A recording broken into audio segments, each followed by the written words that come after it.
in my opinion, there's 3 main skills in business in general. You got to learn how to sell, you got to learn how to build, you got to learn how to lead. So you got to learn how to get people to give you money for stuff, you got to have the stuff to sell them, and then you got to have people that work on your side to help deliver on those other 2. If you can do those 3 things, you're unstoppable. And if you do one of those 3 things, you can make as much, like you can still make a ton of money. But if you can do all 3, the building is like the product and services that you have. So you have to figure out a way to deliver value to somebody. And people are like, well, how do I do that? All you have to do, this is the perspective thing we were saying earlier. It's like, I don't know where their opportunity is, and people who are entrepreneurs see opportunity everywhere. It's like, and my biggest regret in life is that I can't live multiple lives because there's so many things I want to do. But it's because all you have to do is look for problems. You look for things that people hate. You look for inefficiencies. You just look for things that are nuisances. Like, what are things that people do every day that they hate doing? Like, and a big misnomer, I think, is that people think they need to have a new thing. You can start a cleaning business, become a billionaire. You can start a lawn care business, become a billionaire. You can start a roofing business, become a billionaire. Like, there's clear problems. Like, all you have to do is just do what everyone else is doing, learn how to sell, learn how to deliver consistently, and learn how to lead. Yes. If you do those 3 things, you can do just as well as everyone else and just do it better. Most skills can be learned decently with about 20 hours of focused effort. 20 hours. Like the first 20 hours of you actually doing something, you learn the most you're going to learn about the thing. If you just consider by percentage of learning from like, you know nothing, to 20 hours in, you already have a really good understanding of the thing. The problem is that most people will take years to start the first hour.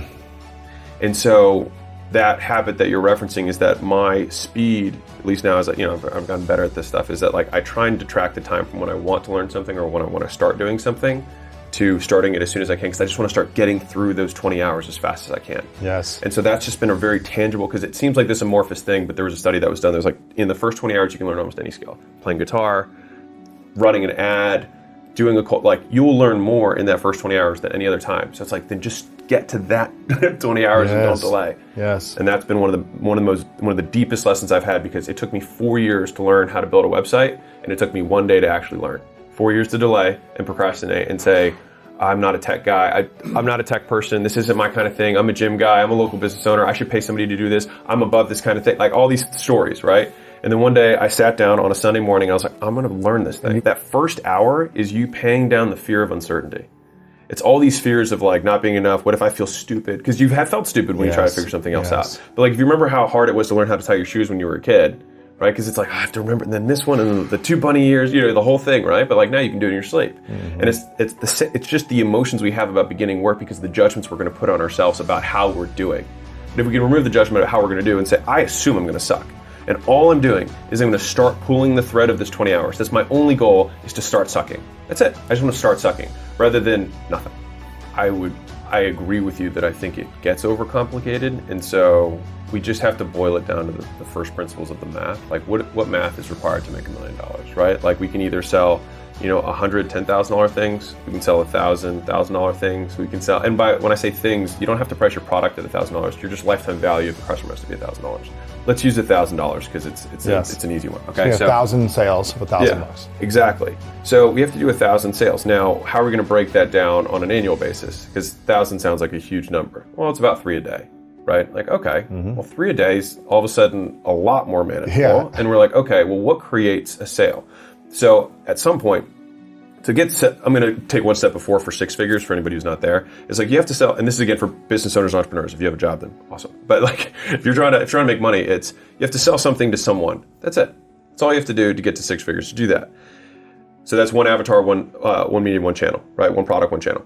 That's all that is. You add the 4th piece, which is consistency.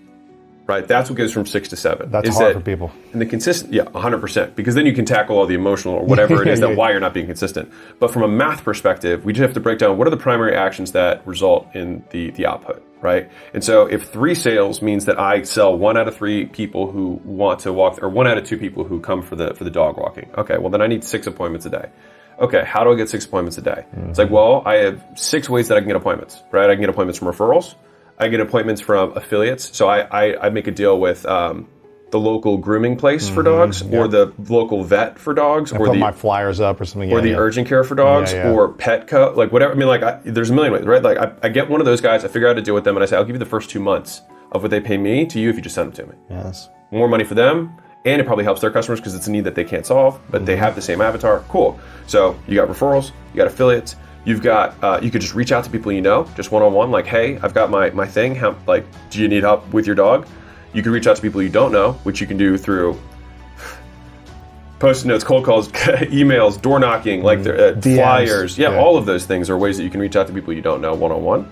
You can make content about how dog walking is amazing and ways to walk your dog better, ways to take care of a dog. And the whole point of that is to get people to feel comfortable with you specifically in your brand, that you will do a better job taking care of their dog than they will. Exactly, right? You want people to feel guilty that they're not doing all this stuff for their dog. And then they would start, then you feel inbound, right? And then finally you have ads, right? You run paid ads to get new appointments booked, right? And so those are the 6 primary things you can do to get customers, right? And so it's like, okay, I need 6 appointments a day. I have those 6 different ways that I can get them. Which of them do I feel most comfortable with? Because you can win at all of them, right? And it could be soliciting your customers for the referrals. It could be getting the affiliates relationships set up. It could be the one-on-one DMs. It could be the ads. It could be the content. Any of those 6 would work.